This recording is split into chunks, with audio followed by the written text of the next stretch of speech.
In today's Korea Now, we meet two expat bloggers in Korea sharing their experiences in this country with the world.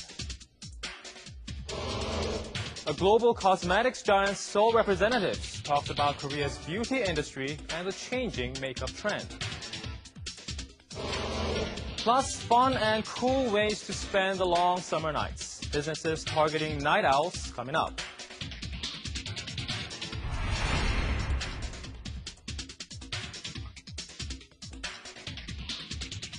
Good to have you with us. Welcome to Korea Now. It's no news nowadays that the internet has brought revolutionary changes in our lives. Millions of us log on each day, connecting themselves with people in faraway regions, sharing information and thoughts. With just a click of the mouse, we can get just about any information we want, information that are constantly uploaded by global netizens. In a larger sense, today's cyberspace is a huge market in which people consume products and services that they themselves create. Now, what I want to talk about today is the images created by individuals, groups, companies, and nations in cyberspace. The web is now overflowing with blogs that function as diaries with personal commentaries and descriptions of events.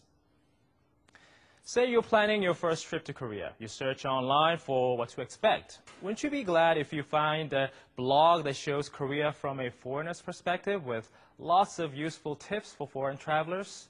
In our first segment, we meet two expat bloggers in Korea who've been uploading their experiences here, thus connecting Korea to the world.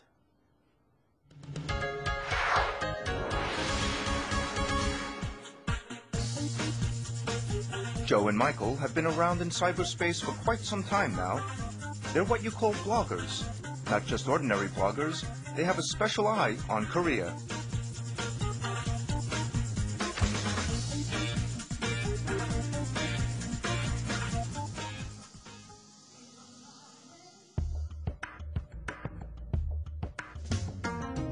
Actually, a lot of people ask, why did you pick Korea? I always say it's kind of like I was asleep before and now I've been dunked into a bath of ice water. You're very alive here.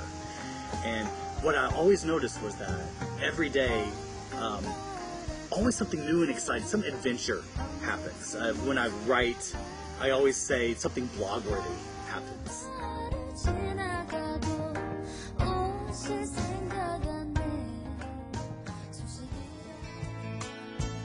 Joe, who's an English teacher during the day, turns into a DJ once he comes home. His internet radio show, The Podcast, is prepared and done all by himself.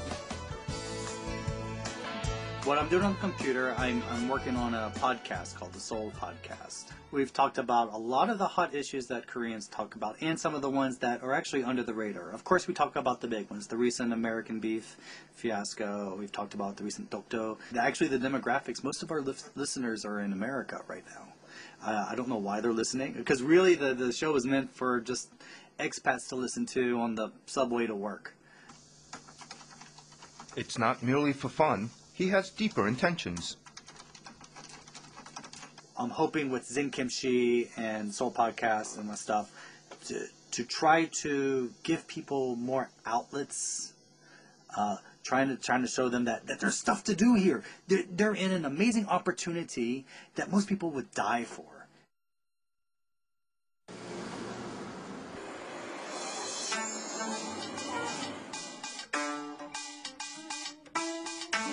My name is Michael Hurd, prepared for a project doing street photography here. Publishing, trying to be, interact with the culture more, give a foreigner's voice, sort of talking back, producing our own content.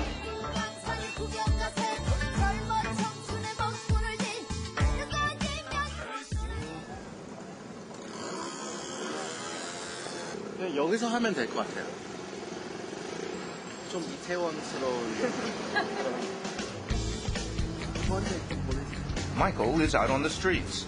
He knows how to interact with Korean people through photography. Today, he turns a passerby into a fashion model for his blog. 좋은 의미인 것 같은데요. 저도 지금 외국어를 공부하기 때문에 이런 블로그가 있으면은 그 나라에 가서도 더 쉽게 이해할 수 있고 대화할 수 있을 것 같아요. Michael usually portrays Korea on the street. Why the street?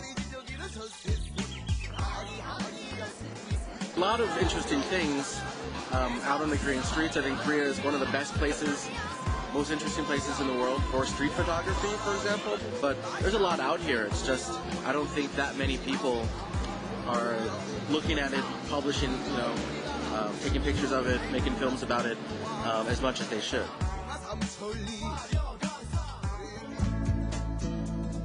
While Michael was busy with Korean street fashion, Joe got out of the city to check out some authentic Korean food.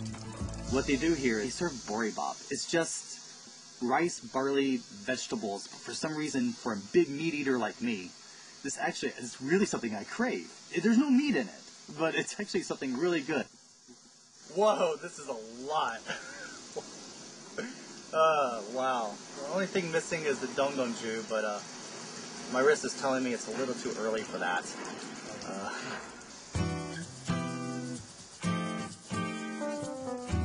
Who says Joe needs a fork? Joe makes sure he puts everything in. This blogger definitely proves that food comes before writing. Yet, he doesn't forget he's got a job to do before he digs in. I do it for my food blog. When I go out to eat with them, they always go, my friends go, stop, Joe has to take pictures of the food, and they just wait and wait, and I take pictures, and I store them, and then eventually they usually get into the blog.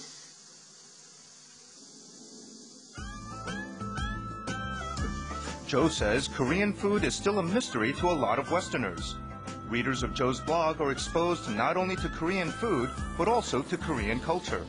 Yet he sees himself not as an expert, but as an explorer. Joe continues to let his fingers be his taste buds, helping others get a taste of Korea.